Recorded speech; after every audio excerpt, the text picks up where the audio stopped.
السميع العليم من الشيطان الرجيم بسم الله الرحمن الرحيم الحمد لله رب العالمين لا حول ولا قوة إلا بالله العلي العظيم توكلت على الحي الذي لا يموت والحمد لله الذي لم يتخذ صاحبة ولا ولدا ولم يكن له شريك في الملك ولم يكن له ولي من الذل وكبره تكبيرا والصلاة والسلام على رسوله الذي أرسله بالحق بشيرا ونذيرا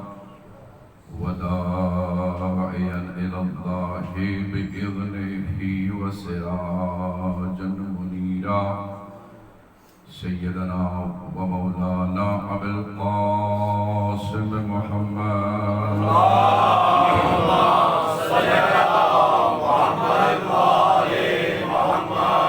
وعلى أهل بيته الطيبين الطاهرين المعصومين المنتجبين المنتخبين الذين أذهب الله عنهم الرجس وطهرهم تطهيرا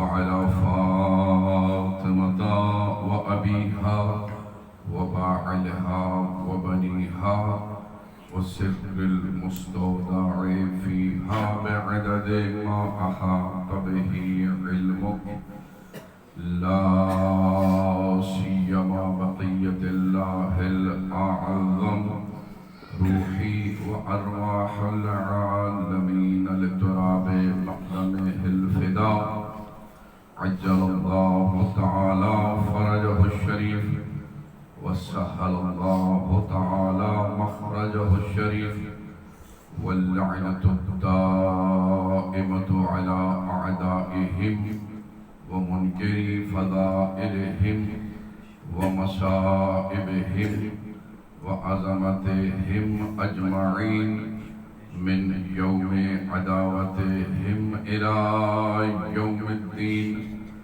أما بعد فقد قال سبحانه وتعالى في كتاب المجيد والفرقان الحميد وقوله الحق وهو أصدق القائلين بسم الله الرحمن الرحيم قل إن كنتم تحبون الله فاتبعوني يحببكم الله ويغفر لكم ذنوبكم والله غفور رحيم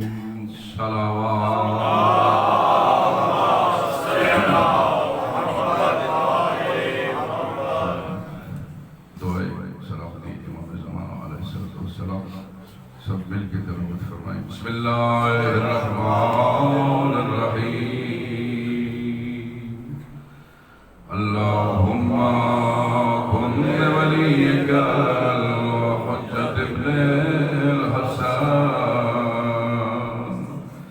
صلواتک علیہ وعلی آبائہ فی هذه الساعة وفي كل ساعة وليا وحافظا وقائدا وناصرا ودليلا وعينا حتى تسكنه أرضك طوعا وتمتعه فيها طويلا برحمتك يا أرحم الراحمين اللهم عجل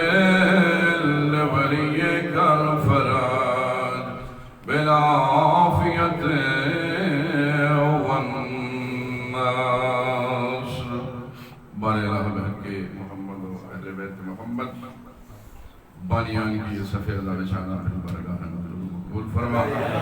بار الہ بحق محمد و اہل بیت محمد اس مقدس مجلس میں پڑھنے والوں اور سننے والوں کا اس مقدس مجلس میں حاضر ہونا اپنی بارگاہ میں منظور مقبول فرما۔ بار الہ بحق محمد و اہل بیت محمد اس گھر پر اپنی رحمت و برکات کا نزول فرما۔ بار الہ بحق محمد و اہل بیت محمد حاضرین مجلس اور گھر کے مکینوں کو شر شیطان و شر منافقین و حاسدین و ساحرین سے محفوظ و معمون فرما۔ بار الہ بحق محمد و اہل بیت محمد ہم سب کو ولایت علی بن ابی طالب اور عزاداری امام حسین علیہ السلام پر ثابت قدم فرما۔ بار الہ بحق محمد و اہل بیت محمد مرحومین کی مغفرت فرما، بیماروں کو شفا یاب سحر عطا فرما۔ بار الہ ہم سب کو سیرت محمد و آل محمد پر عمل کرنے کی توفیق مرحمت فرما۔ بار الہ بحق محمد و آل بیت محمد واجبات ادا کرنے محرمات سے بچنے کی توفیق عطا فرما۔ بار الہ وطن عزیز پاکستان کی حفاظت فرما، اسلام کا بول بالا فرما۔ جہاں کہیں بھی شیعیان جہان مصروف عبادت ہیں، زندگی کر رہے ہیں، بار الہ ان سب کی حفاظت فرما۔ منتقم خون حسین امام زمانہ علیہ السلام کے ظہور میں تعجیل فرما۔ ہم سب کو حضرت کے اعوان و انصار میں شامل فرما، حضرت کو ہم سے راضی و خوشنود فرما۔ ربنا تقبل منا انکا انت السمیع العلیم فاستجب دعانا برحمتک یا ارحم الراحمین۔ درود بر محمد۔ اللہم صلی علی محمد۔ سامعین گرامی قدر، بزرگان علی مرتبت، نوجوانان ملت، ماتمداران سید الشہداء، پرساداران فرزند حضرت زہرا سلام اللہ علیہا، یہ جو ہم مجلس میں حاضر ہوتے ہیں، خواہ پڑھنے والا ہو خواہ سننے والا ہو، یہ خود اپنی مرضی سے اس مجلس میں نہیں آتے۔ ہمارا عقیدہ ہے کہ وہی آتا ہے کہ جسے مادر حسین مجلس میں بلاتے ہیں۔ اس لیے اپنی قدر و منزلت کو پہچانے کہ ہم کیا تھے، انہوں نے ہمیں کیا بنایا۔ جتنا ہم خداوند متعال کا شکر ادا کریں کم ہے کہ اس نے ہمیں بشریت کے لبادے میں اشرف المخلوقات بنا کر بھیجا، اور پھر اس کا شکریہ کم ہے کہ اس نے ہمیں در بدر کی ٹھوکریں کھانے سے بچا کے در محمد و آل محمد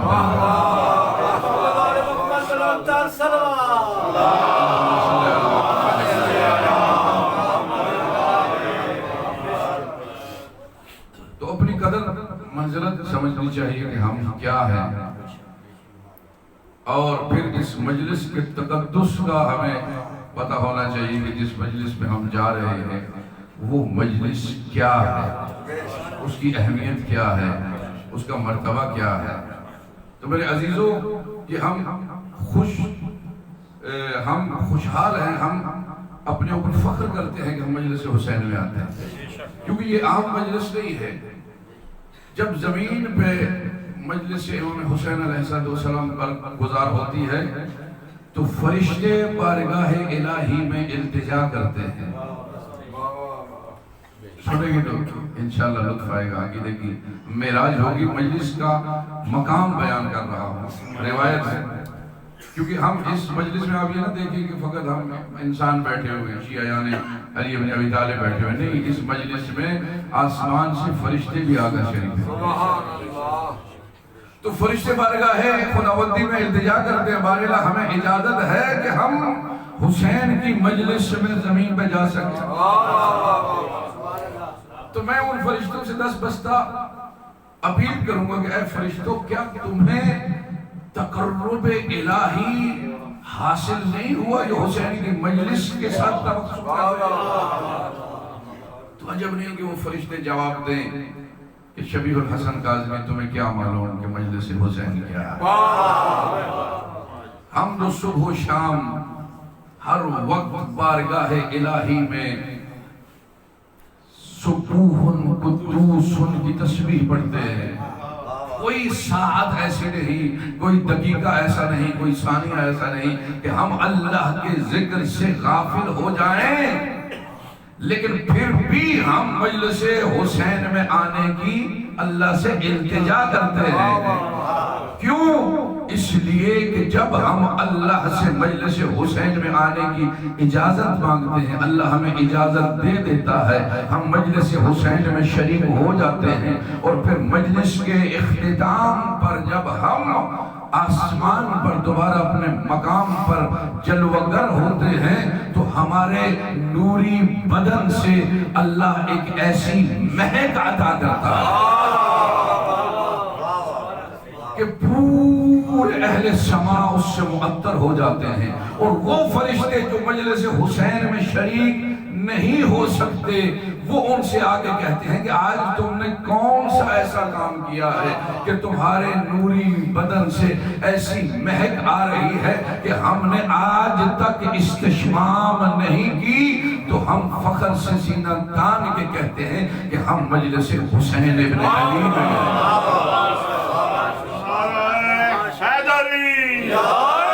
یا علی جس ذکر میں شریک ہونے سے فرشتے فخر و مباحات کرتے ہیں، معصوم مخلوق جس میں آنے پر رشک کرتی ہے، تو ہم گناہگار کیوں نہ رشک کریں کہ ہم اس مجلس میں آتے ہیں۔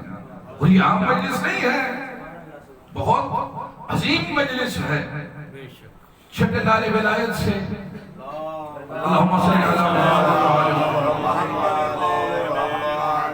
بس زیادہ دیر زحمت نہیں دوں گا انشاءاللہ، لیکن شرط یہ ہے کہ جتنا ذکر ہو توجہ سے سماعت فرمائیے۔ سرکار سے ایک شخص نے پوچھا کہ ابن رسول اللہ ما ثواب من حضر فی مجلس جدک الحسین علیہ السلام، اگر جو آپ کے جد مظلوم کی مجلس میں شریک ہوتا ہے اس سے خدا اجر کیا عطا کرتا ہے؟ سننا چاہیں گے ہم جو شکر روز مجالس حسین میں جاتے ہیں، دنیا خوشیاں ڈھونڈنے کبھی کسی محفل میں جاتی ہے، کبھی کسی محفل میں جاتی ہے، اور ہم خوشی ڈھونڈتے ڈھونڈتے در حسین ابن علی میں آتے ہیں۔ تو اس در حسین میں آنے سے ہمیں یہ کیا عطا کرتے ہیں؟ تو سرکار نے ارشاد فرمایا مجلس جدی الحسین ہے الجنت بعینہا، یاد رکھو میرے جد مظلوم کی جہاں پہ بھی مجلس ہوتی ہے وہ جگہ عام نہیں رہتی، بعین ہی جنت بن جاتی ہے الجنت بعینہا، صادق کی صادق زبان سے الفاظ جاتے ہیں۔ سرکار یہ بھی ارشاد فرما سکتے تھے ہیا کل جنت، جہاں میں میری جنت کی مجلس ہوتی ہے وہ جنت کی طرح بن جاتا ہے، جگہ جنت کی طرح ہو جاتی ہے، لیکن نہیں میرے مولا فرماتے ہیں وہ جگہ جہاں میرے جد مظلوم کا ذکر ہوتا ہے وہ اسی طرح سے جنت بن جاتا ہے جس طرح سے جس جنت کا اللہ نے متقین سے وعدہ کیا بعین ہی وہ جنت بن جاتی ہے یہ جنت۔ تو پھر ہم یہ فخر سے کہہ سکتے ہیں نا کہ آج ہم DHA میں اس گھر میں نہیں بیٹھ کے مجلس سن رہے، ہم سارے جنت میں بیٹھ کے مجلس سن رہے ہیں۔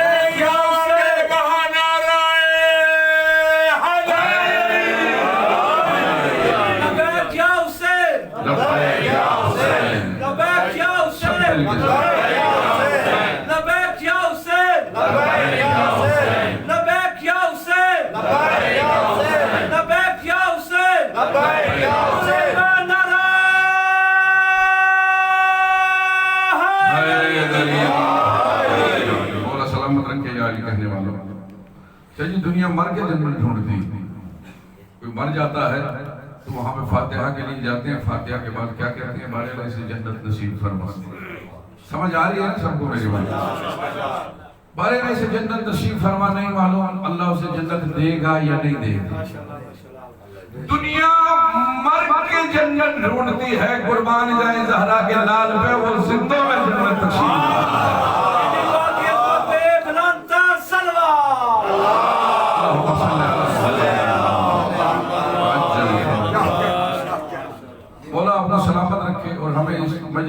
معرفت نصیب فرمائے۔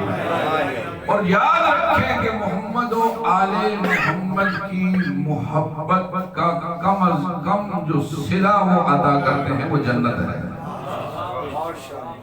جسے دنیا در بدر کی ٹھوکریں کھا کے ڈھونڈتی ہے وہ محمد و آل محمد کی محبت میں پنہاں ہے جنت۔ تو سورہ آل عمران کی ایک آیت کو سرنامہ کلام قرار دیا ہے، اسی کے ذیل میں تھوڑی دیر گفتگو ہوگی۔ ارشاد ہے رب العزت ہو رہا ہے قل ان کنتم تحبون اللہ فاتبعونی یحببکم اللہ۔ میرا حبیب یہ جو مجھ سے محبت کا دعویٰ کرتے ہیں مجھ اللہ سے، ان سے تو جا کے کہہ دے ان کنتم تحبون اللہ، اگر تم اللہ سے محبت کرنا چاہتے ہو تو کیا کرو فاتبعونی، مجھ مصطفیٰ کی اتباع۔ پھر ہوگا کیا یحببکم اللہ، اللہ خود بخود تم سے محبت کرنے لگے وَيَغْفِرْ لَكُمْ ذُنُوبَكُمْ، اور تمہارے گناہوں کو بھی بخش دے، اور بے شک وہ بہت بخشنے والا ہے۔ اچھا دیکھیں اللہ نے ابتدائے آیت سے ہی لفظ کل استعمال کیا۔ میں کہوں گا بارے کیا جب تو اپنے بندوں سے مخاطب ہوتا ہے تو ڈائریکٹ نہیں ہو سکتا؟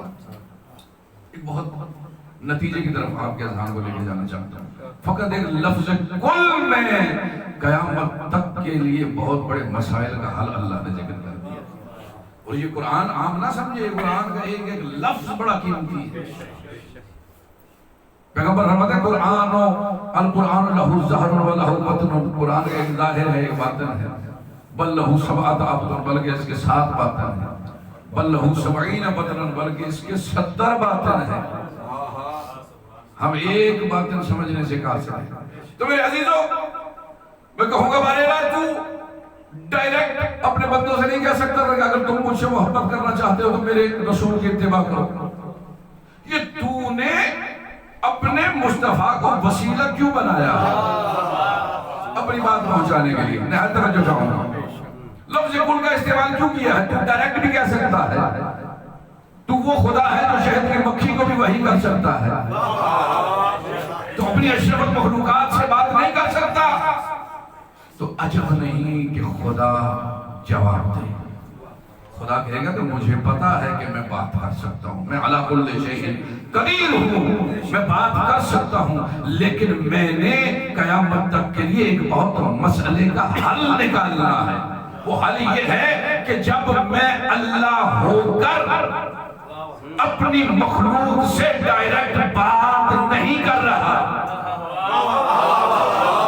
میں اللہ ہو کر ڈائریکٹ بات نہیں کر رہا، میں اپنے حبیب کا وسیلہ بنا رہا ہوں، تو لوگوں امتیوں یاد رکھو کل جب کہیں تمہیں بھی مجھ تک آنے کی ضرورت پڑے،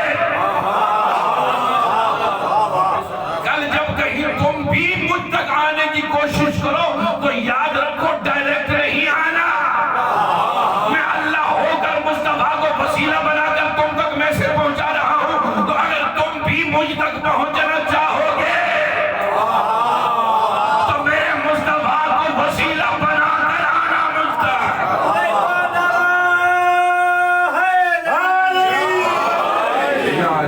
بہت سلامت رکھے۔ لیکن یہ قرآن میں فقط ایک جگہ لفظ کل استعمال نہیں ہوا، بے شمار مقامات ہیں کہ جہاں پر لفظ کل سے اللہ نے ابتدا کی اور اپنے حبیب کو کہا ہے کہ تو میری طرف سے جا کے کہہ دے۔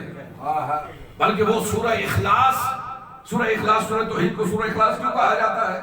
اس لیے کہ خالصتاً اس میں توحید کا ذکر ہے، خالصتاً اس میں توحید کا ذکر ہے، اس لیے سورہ اخلاص کہا جاتا ہے۔ لیکن میرے عزیزوں اس میں بھی اللہ نے اپنے محبوب کا سہارا لیا۔ جب اللہ اپنی توحید کو پہنچانے کے لیے بھی اپنے مصطفیٰ کو وسیلہ بناتا ہے، اللہ راستہ بتا رہا ہے، بھٹکو نہیں، وابتغوا الیہ الوسیلہ، اس تک پہنچنے کے لیے وسیلہ تلاش کرو، وسیلہ بناؤ نہیں، بنانا تمہارا کام نہیں ہے، بنانا اللہ کا کام ہے، تمہارا کام ہے ڈھونڈنا اس وسیلے، میں نے وسیلے بنا دیے، تمہارا کام ہے ڈھونڈنا ان وسیلوں کو۔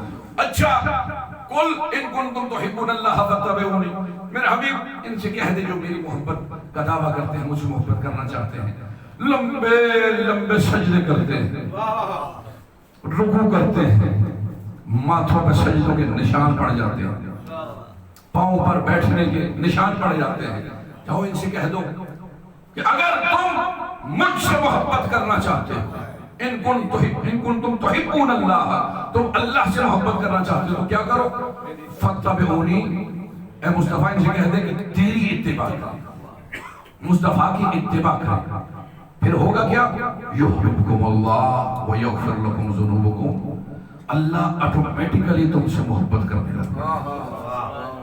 عجیب جملہ ہے، اتباع رسول کی ہے اور محبت اللہ کی ہے، اللہ اکبر۔ اللہ کہتے ہیں میں تم بندے ہو کر ایک کام کرو، میں اللہ ہو کر تمہارے لیے دو کام کروں، تم نے اتباع کرنی ہے میرے رسول کی، میں اس کے بدلے میں تم سے محبت بھی کروں گا اور تمہارے گناہوں کو بھی بخش دوں گا۔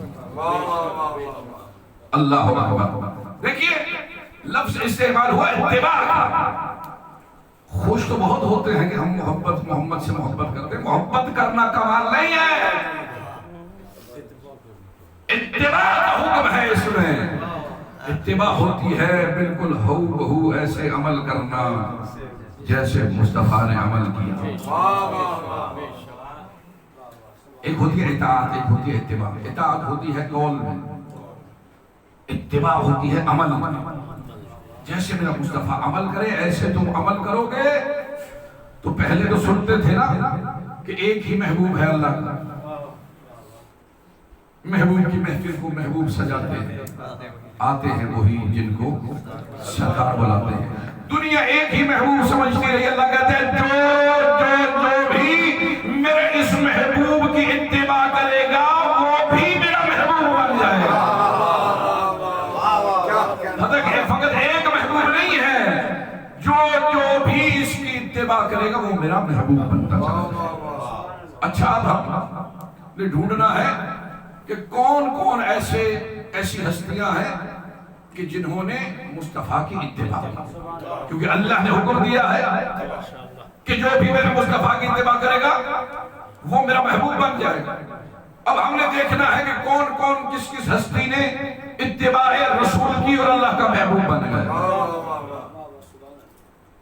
ہم ڈھونڈتے رہے تاریخ میں، ڈھونڈتے تھک گئے، آخر میں پھر قرآن نے آواز دی، آخر میں پھر قرآن نے آواز دی، میرا محبوب وَخْفِضْ جَنَاحَكَ لِمَنِ اتَّبَعَكَ مِنَ الْمُؤْمِنِينَ، میرا محبوب تو ان کے لیے اپنے کاندھے جھکا دے جو تیری اتباع کرنے والے۔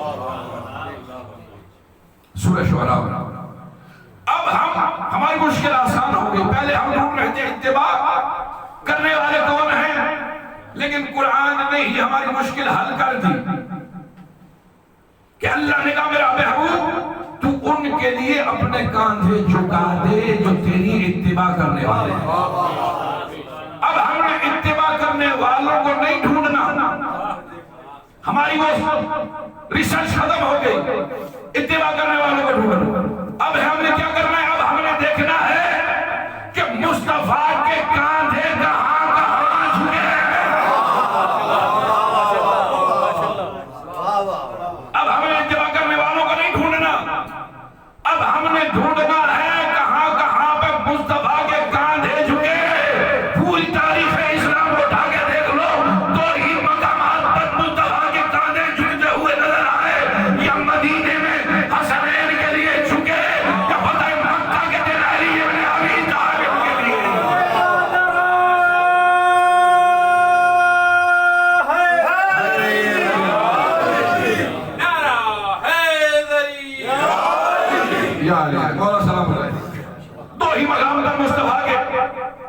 جھکتے ہوئے نظر آئے ہمیں، یا عید کے دن حسنین کے لیے جھکے؟ نانا ہماری سواری نہیں ہے، سب بچوں کی سواریاں اپنی اپنی سواری میں بیٹھ کے مسجد کو جا رہے ہیں، عید کا دن ہے۔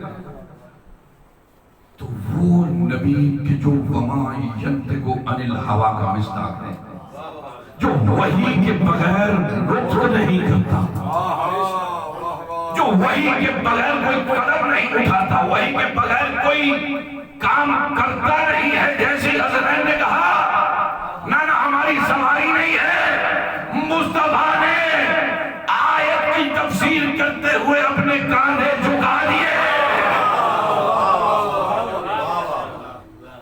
حسن و حسین بیٹھ کے گا، اللہ اکبر، کتنا عظیم وہ منظر ہوگا کہ جب سید الانبیاء سواری بنے ہوں گے اور جوانان جنت کے سردار سواری بنے ہوں گے، بیٹھے شانوں پہ، یا رسول اللہ گھر میں ہی رہنے، باہر نہیں جانا، کہیں لوگ دیکھ کے یہ نہ کہیں کہ پیغمبر کیا کر رہے ہیں۔ تو عجب نہیں کہ پیغمبر کا جواب آئے کہ کیا تمہیں پتہ نہیں کہ میں اس وقت تک بولتا نہیں، اس وقت تک چلتا نہیں، اس وقت تک اٹھتا نہیں، اس وقت تک بیٹھتا نہیں جب تک وحی نہ آ جائے۔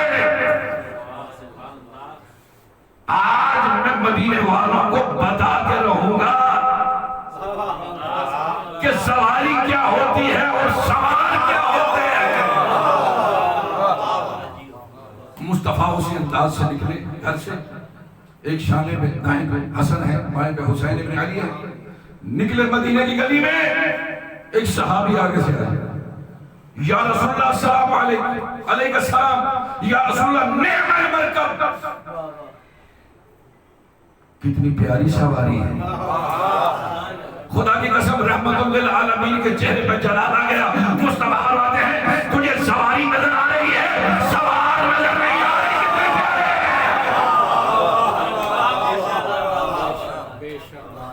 نکلے مدینہ کی گلی میں۔ آج لوگ رک رک کے دیکھ رہے ہیں، ہوائیں رک رک کے قدم چوم رہی ہیں۔ مصطفیٰ مدینہ کی ایک گلی سے نکلے، دوسری گلی میں، دوسری سے تیسری گلی میں۔ اچھا جب سوار ہوئے تو حسن حسین نے ارشاد فرمایا نانا یہ جتنی بھی سواریاں ہیں، جتنے بھی گھوڑے ہیں، جتنی بھی اونٹ ہیں، ان سب کی مہاریں بھی ہیں۔ نہیں آپ سمجھے نہیں نانا، ان کی لجامیں بھی ہیں، ان کی لگامیں بھی ہیں، ان کی مہاریں بھی ہیں۔ تو وہ نبی جو وحی کے بغیر بولتا نہیں، اس نے کہا حسن حسین یہ جو اللہ نے واللیل کی زلفیں مجھے عطا کی ہے، حسن دائیں طرف والی زلفیں تو پکڑ لے، بائیں طرف والی زلفیں حسین تو پکڑ لے۔ آج حسن دائیں کھینچے گا، نانا دائیں مڑتا چلا جائے گا، حسین بائیں کھینچے گا، نانا بائیں مڑتا چلا جائے گا۔ اب میں رک کر اہل اسلام سے یہ بات کہنا چاہوں گا کہ کیا جب مصطفیٰ کھڑا ہوگا تو کیا 1,24,000 نبی بیٹھے رہیں گے؟ نہیں آپ سمجھے نہیں ہیں، مصطفیٰ بیٹھیں گے، انبیاء بیٹھیں گے، مصطفیٰ کھڑے ہوں گے، انبیاء کھڑے ہوں گے، مصطفیٰ چلیں گے، نہیں سمجھے آپ، مصطفیٰ چلیں گے، انبیاء چلیں گے، مصطفیٰ جب بھی چلیں گے، انبیاء اس وقت بھی چلیں گے۔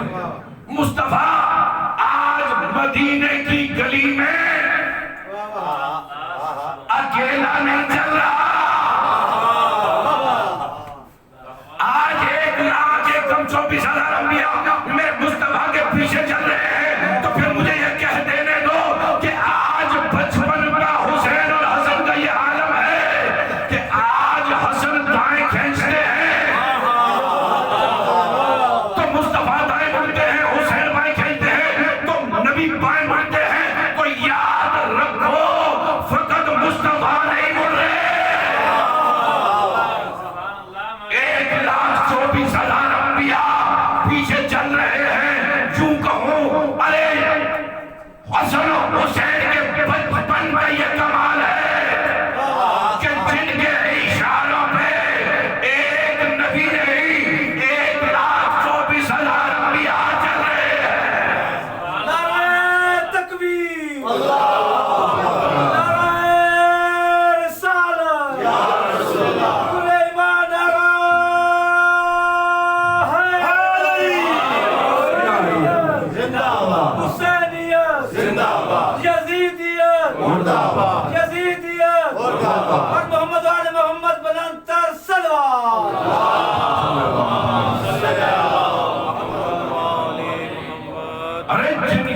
بچپن کا یہ کمال ہے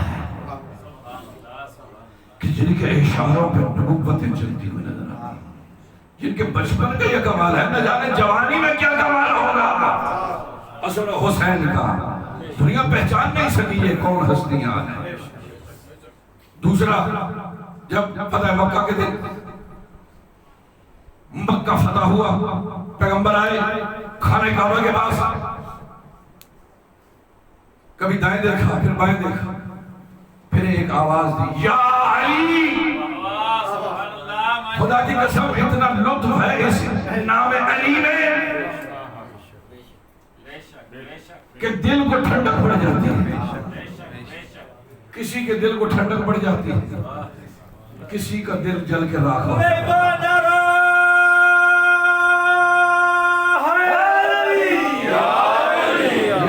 مولا سلامت رکھے۔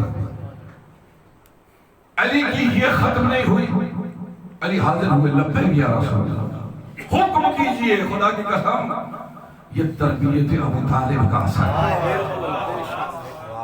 یہ تربیت ابو طالب کا اثر ہے کہ علی یاد رکھ مصطفیٰ بلائے اور تو زندہ ہو اور وہاں پہ حاضر نہ ہو۔ یہ ابو طالب کی تربیت کا اثر ہے۔ میرے مصطفیٰ کا سایہ نہیں تھا، ایسا ہی ہے، سایہ نہیں بنایا اللہ نے۔ کیوں نہیں بنایا؟ اس لیے کہ سائے کی عادت ہوتی ہے کبھی آگے چلنے لگ پڑتا ہے، کبھی برابری کرنے لگ پڑتا ہے۔ اللہ کو اتنا بھی گوارا نہیں کہ نبی کا سایہ بھی اس کے آگے چلے۔ ارے کسی کی کیا ضرورت ہے کہ مصطفیٰ کو نماز پڑھائے؟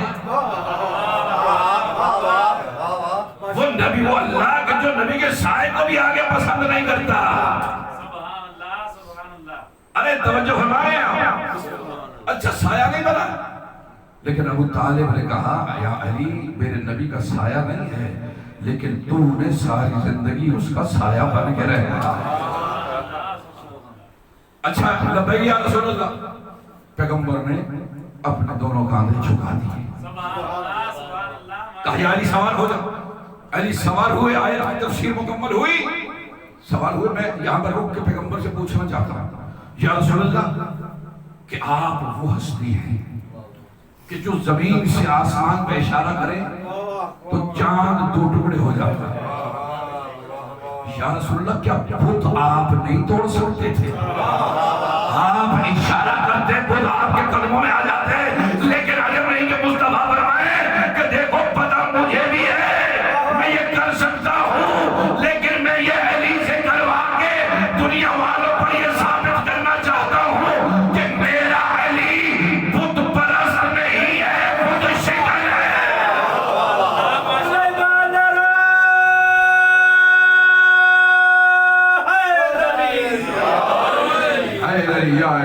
نہ میرا علی کبھی بتوں کی پرستش کی طرف گیا، نہ اس کا بابا ابو طالب کبھی بتوں کی پرستش کی گیا۔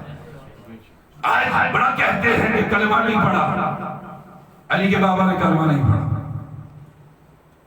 ٹھیک ہے، ہم بھی کہتے ہیں کلمہ نہیں پڑھا، خاموش ہو گیا، نہیں پڑھا۔ کلمہ وہ پڑھے، نہیں سمجھا؟ بھائی کلمہ وہ پڑھے جو پہلے کافر تھا۔ میرا ابو طالب جو کلمہ پڑھے وہ تو دین ابراہیمی میں چلا رہا۔ تمہیں ابھی تک سمجھ نہیں آئی۔ جب ابو طالب دنیا سے جا رہے تھے، پیغمبر نے کان لگایا، کہا چچا کلمہ پڑھ لے، چچا کلمہ پڑھ لے۔ چچا نے کہا نہیں میں کلمہ نہیں پڑھوں گا۔ چچا ٹھیک کہہ رہے تھے، میں کلمہ نہیں پڑھوں گا، میں کلمہ نہیں پڑھوں گا، میں اسی دین پہ جاؤں گا جس دین پہ اپنی زندگی میں قائم تھا، اور اسی دین پہ گئے۔ قرآن کہتے ہیں کسی کی سرگوشیاں نہ سنا کرو۔ تم نے ابو طالب اور مصطفیٰ کی سرگوشی کیسے سن لی؟ اچھا سن لی، پیغمبر کی سرگوشیاں تمہیں یاد ہیں آج تک؟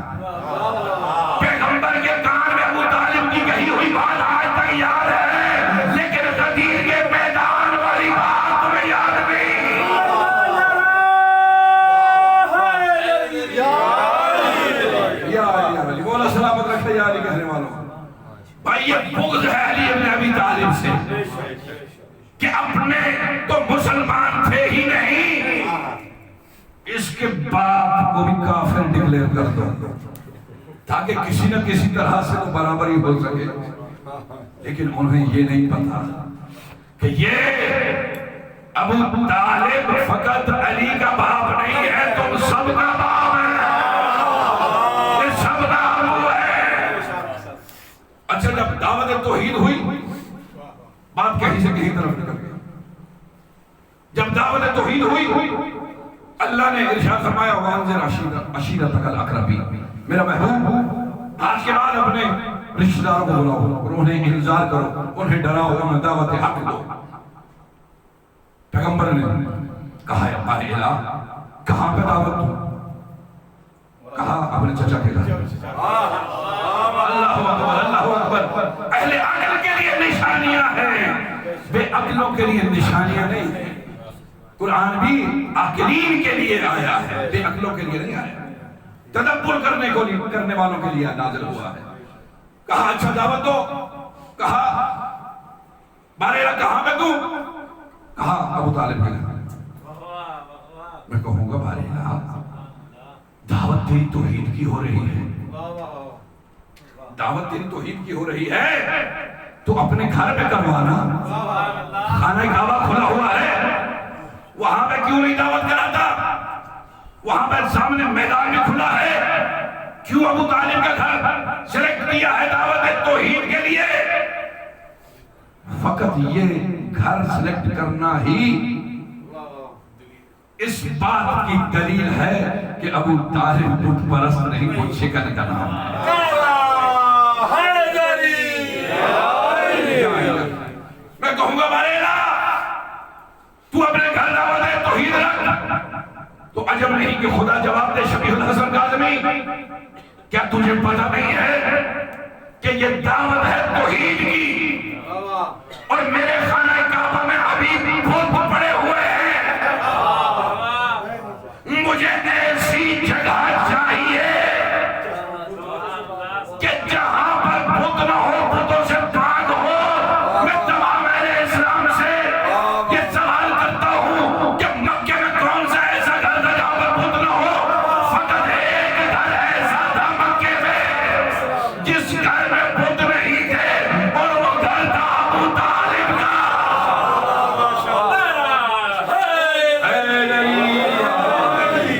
مولا سلامت رکھے یار. وہاں پہ دعوت توحید کی کہا، پیغمبر نے سب کو دعوت دی. گھبرا تو نہیں گیا، تھک تو نہیں گیا. بھئی یہ ذکر ایسا ہے کہ جو تھکاوٹوں کو دور کرتا ہے. علی کا ذکر بھوکوں کو ختم کرتا ہے، پیاس کو ختم کرتا ہے، تھکے ہوں کی تھکاوٹ کو دور کرتا ہے، بھٹکے ہوں کو راہ ہدایت عطا کرتا ہے اور شجروں کو پاک کرتا ہے. کیا آپ یا علی کہہ رہے ہیں؟ یا آپ خود پہ غرور و تکبر نہ کیا کریں کہ ہم علی کرتے ہیں. چھٹے لال ولایت فرماتے ہیں جو بھی میرے دادا علی کا نام لے اپنے آپ پر فخر و مباحات نہ کریں.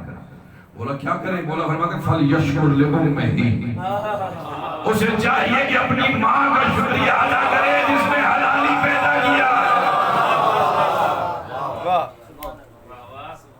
علی سے دشمنی ہے بس، علی کو نہیں مانتے. لیکن علی کہتے ہی اس کو ہے کہ جو منوا کے رکھتا ہے. ہر فیلڈ میں آپ دیکھو علی نظر آئے. کوئی ایسی فیلڈ نہیں کہ جس میں علی نظر نہ آئے.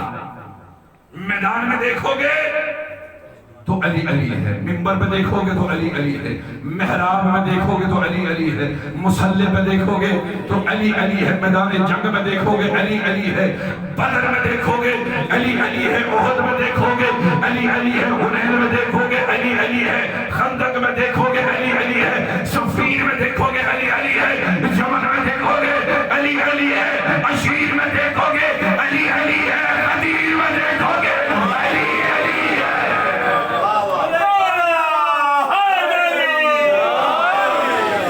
یا علی مولا سلامت رکھے. یا علی کہنے والوں کو تم رسول کے علی کا مقابلہ نہیں کر سکتے. آئے ہو مصطفیٰ کا مقابلہ کرنے کے کہ رسول ہم جیسا ہے. نعوذ باللہ من ذالک، کیا پیتی اور کیا پیتی کا شوربہ۔ بھائی تم کون ہو وہ کون ہے، تم اور ہو وہ اور ہے، تم آ کر بنتے ہو وہ بن کر آتے ہیں، تم آ کر پاک ہوتے ہو وہ پاک ہو کر آتے ہیں، تم آ کر علم حاصل کرتے ہو وہ علم لدنی لے کر آتے ہیں، تم خاکی ہو وہ نوری ہیں، کہاں خاک کہاں نور، تم سمجھ نہیں سکتے ان کو، جہاں تک تمہارے عقول کی انتہا ہے وہاں سے ان کے فضائل کی ابتدا ہے۔ پر محمد و آل محمد بلندتر صلوات۔ اللہم صلی جہاں تک تمہارے عقول کی انتہا ہے وہاں سے آل محمد کے فضائل کی ابتدا ہے۔ جب کچھ بھی نہ تھا یہ تھے، جب کچھ بھی نہ رہے گا یہ رہیں گے، تو پھر مقایسہ کیسا؟ اللہ فرماتا ہے یہ میری پہچان کا ذریعہ ہے، میں ایک چھپا ہوا خزانہ تھا، میں نے چاہا میں پہچانا جاؤں، میں نے محمد کو خلق کر دیا۔ یہ باعث تخلیق کے کائنات ہیں جن کی وجہ سے اللہ نے کائنات کو خلق کیا ہے۔ اللہ تھا لیکن اللہ کو اللہ کہنے والا کوئی نہ تھا، اللہ تھا لیکن اسے اللہ کہنے والا کوئی نہ تھا، اسے مسجود کہنے والا کوئی نہ تھا، اسے معبود کہنے والا کوئی نہ تھا، کیونکہ معبود اسے کہتے ہیں جس کی عبادت کی جائے، جب کوئی تھا ہی نہیں تو عبادت کیسے کی؟ مسجود اسے کہتے ہیں جسے کوئی سجدہ کرے، جب کوئی سجدہ کرنے والا ہی نہ تھا تو مسجود کیسے ہو؟ یہ آئے انہوں نے عبادت کی وہ معبود بنا، انہوں نے سجدے کیے وہ مسجود بنا، اس کا تعارف ان کی وجہ سے ہے۔ اللہ فرماتا ہے کہ ان کو دیکھ لے جاؤ مجھے پہچانتے جاؤ۔ لو لا کلما خلقت الافلاق، میرے مصطفیٰ اگر تجھے خلق نہ کرتا تو میں افلاق کو خلق نہ کرتا، یہ ساری چیزیں میں نے تیری محبت میں خلق کی ہے۔ اہل بیت کا تعارف کرواتے کہتا ہے کہ فلاں اہل بیت میں شامل ہے، فلاں اہل بیت میں شامل ہے۔ بھائی اہل بیت میں وہی شامل ہوگا جسے مصطفیٰ نے بے حکم الہی اہل بیت قرار دیا۔ تمہارے اور میرے کہنے سے کوئی اہل بیت میں شامل نہیں ہوتا۔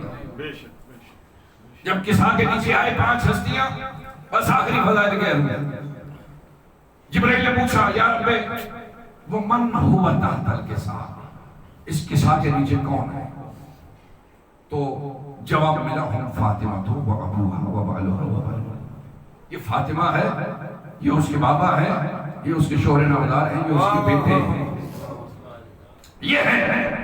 بھائی تعارف کا محور و مرکز ہمیشہ بزرگ ہستی ہوتی ہے، لیکن اللہ نے یہاں پر تعارف کا انداز تبدیل کر دیا۔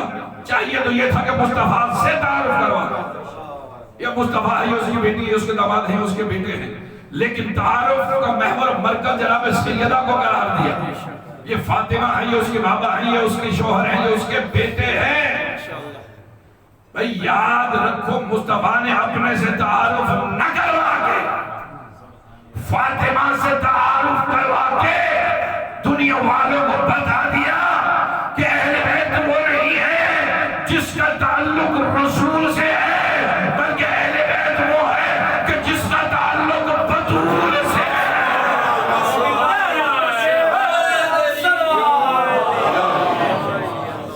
اللہم صلی اللہ علیہ وسلم۔ خاندان زہرا پر بلندتر صلوات۔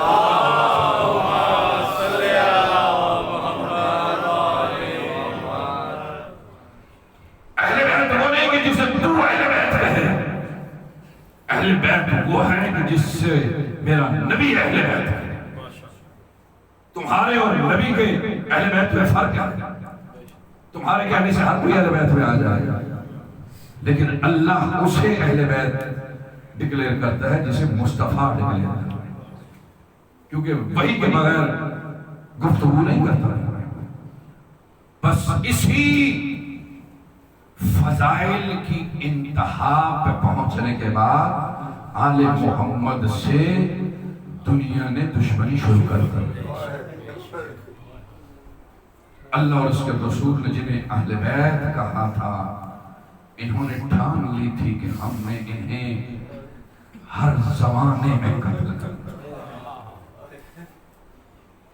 اجرکم علی اللہ. رونے کے لیے آئے ہو، کوشش کریں کہ ایک آنسو آ جائے.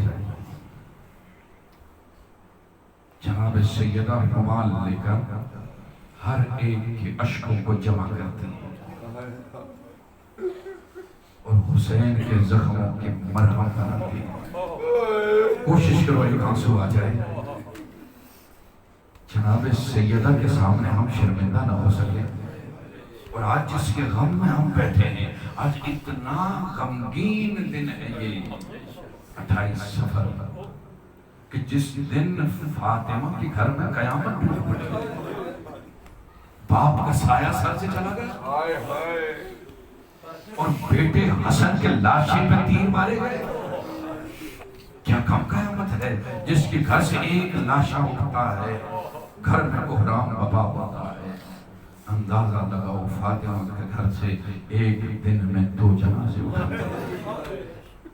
شفیق بابا کا سایہ اٹھ گیا، بیٹے حسن کا جنازہ بھی اٹھا. باپ کا جنازہ اٹھنے کے بعد کفن میلا نہیں ہوا تھا کہ فاطمہ زہرا کا لوہا بلند ہوا. صبت علیہ مصائب لو انہا صبت علی الایام سرنا لیا. بابا تیرے جانے کے بعد تیری فاطمہ کو تیرے امتیوں نے اتنا مارا، اجرکم علی اللہ، کہ اگر اتنی مصیبتیں آئیں کہ دنوں کو پڑھتی تو راتوں میں تبدیل ہو جاتے ہیں. فاطمہ روتی رہتی تھی بابا کے غم میں. اور آج جس ہستی کی مسائل میں پڑھنا چاہتا ہوں وہ جوانان جنت کے سردار ہیں. اتنا ظلم کیا امت نے کہ وہ 2 شہزادے کے جو جوانان جنت کے سردار تھے، ایک کے جنازے پہ تیر مارے، دوسرے کا جنازہ تیروں پہ آیا. اللہ اکبر. خدا کسی غم میں نہ رلائے سوائے غم مظلوم کربلا. چھٹے لالے ولایت فرماتے ہیں، اللہم ارحم صرخۃ التی کانت علیہ. باریا ان آوازوں پر رحم فرما جو ہماری مصیبت سن کے بلند ہوتی ہے. صادق تمہیں دعا دے رہے. چھٹے لالے ولایت کے سامنے مسائل آل محمد بیان ہو رہے تھے. ایک شخص صحابی ہو رہا تھا، رومال رکھا ہوا تھا آنکھوں پہ. مولا فرماتے ہیں فلاں تو میرے جد کے غم میں کیوں نہیں رو رہا؟ اس نے کہا مولا رو تو رہا ہوں. مولا فرماتے ہیں ایسے نہیں، میرے جد کے غم میں ایسے رویا کرو جیسے بوڑھی ماں جوان بیٹے کے غم میں روتی ہے. اللہ اکبر اللہ اکبر. خدا کسی غم میں نہ رلائے سوائے غم مظلوم کربلا کا. زہر مل گئی میرے مولا حسن، زہر حلال شدید ترین زہر ہے. بزرگ حکماء نقل کرتے ہیں کہ یہ ایسا زہر تھا جو زہرا کے حسن کو دیا گیا کہ اگر سمندر میں پھینک دیا جائے تو مچھلیاں تڑپ تڑپ کے باہر آ جائیں. اتنا زہر دیا میرے مولا کو. 14 بنت اشعث خدا اس پہ لعنت کرے، جب اس نے شربت میں زہر دیا نا مولا کو، روزے کی حالت میں تھے مولا، جام پیا. پینے سے پہلے مولا فرماتے ہیں جودا کیا میں تیرا اچھا امام نہیں ہوں؟ کیا میں تیرا اچھا شوہر نہیں ہوں؟ اس نے کہا اچھے شوہر. مولا فرماتے ہیں یاد رکھ جودا، جو تیری نیت ہے کبھی تو اس نیت کو پائے تکمیل تک نہیں پہنچا سکتا. اجرکم علی اللہ. مولا نے جامع شربت پیا. پینے کے بعد مولا کی حالت غیر ہو گئی. جودا کے گھر سے نکلے. علماء پڑھتے ہیں کہ کبھی 30 دیوار کا سہارا لے رہا ہے، کبھی اس دیوار کا سہارا لے رہے ہیں. پہلے آئے نانا مصطفیٰ کے مزار پہ، آ کے رو کے کہا نانا حسن کا آخری سلام ہو، نانا اس کے بعد حسن تیری زیارت کو نہیں آتا، نانا اگر ہو سکے تو مجھے قبر کی جگہ اپنے ساتھ دے دے۔ وہاں سے اٹھے، ماں کی قبر پہ پہنچے، ماں کی قبر سے لپٹ کر حسن فرماتے ہیں ماں میرا سینہ جل رہا ہے، جب کوئی تکلیف ہوتی تھی تو ماں تو مجھے گود میں لیتی تھی، ماں آج حسن کو زہر مل گئی ہے، ماں آج حسن کو سینے سے لگا۔ مولا نے قبر زہرا کو سینے سے لگایا اور رو رو کے فرمایا ماں آج کے بعد حسن تیری زیارت کو نہیں آئے۔ اجرکم اللہ، اتنا کریم ہے میرا مولا حسن۔ زہر نے اپنا اثر دکھانا شروع کیا، گھر آئے، ام فروا نے دروازہ کھولا، بستر بنایا، بستر پہ بیٹھے لیٹے، مولا فرماتے ہیں فروا میرے قاسم کو جلدی سے بولا، جن کے چھوٹے چھوٹے بچے ہیں، 3 یا 4 سال کا سن ہے، میرے مولا قاسم، خدا تمہارے بچوں کو سلامت رکھے، خدا ان بچوں کے سروں پر باپ کا سایہ قائم رکھے، جن چھوٹے بچوں کے باپ دنیا سے چلے جاتے ہیں، دنیا کی تکلیفوں میں پڑ جاتے ہیں۔ اجرکم علی اللہ۔ فرما میرے قاسم کو بلا کے نہ میرے سینے پہ لٹا، شاید میرے سینے کو ٹھنڈک پہنچ سکے۔ جناب ام فروا نے قاسم کو لایا، مولا کے سینے پہ لٹایا، جناب قاسم تڑپ کے اٹھے، کہا ماں کہیں آگ پہ مجھے بتا دیا ہے؟ کہا نہیں بیٹا یہ تیرے بابا کا سینہ ہے۔ اجرکم علی اللہ۔ خدا کسی غم میں نہ رلائے سوائے غم مظلوم کربلا کے۔ عالیہ آئیں، بھائی بستر بیماری پہ ہیں، تشت میں جگر کے ٹکڑے کٹ کٹ کے آ رہے ہیں۔ مولا حسن نے ام فروا سے کہا میری بہن آ رہی ہے، تشت کو چھپا دے۔ جناب سیدہ نے سن لیا، کہا فروا بھابی میں ڈرنے والی نہیں ہوں، میں تڑپنے والی نہیں ہوں، میں نے بابا علی کے سر پر پٹیاں باندھی ہیں، میرے ماں کے پہلو پہ پٹیاں باندھی ہیں، بھابی فروا گھبرا نہیں، میں اپنے بھائی کے جگر کے ٹکڑے اپنے ہاتھوں میں۔ اجرکم علی اللہ۔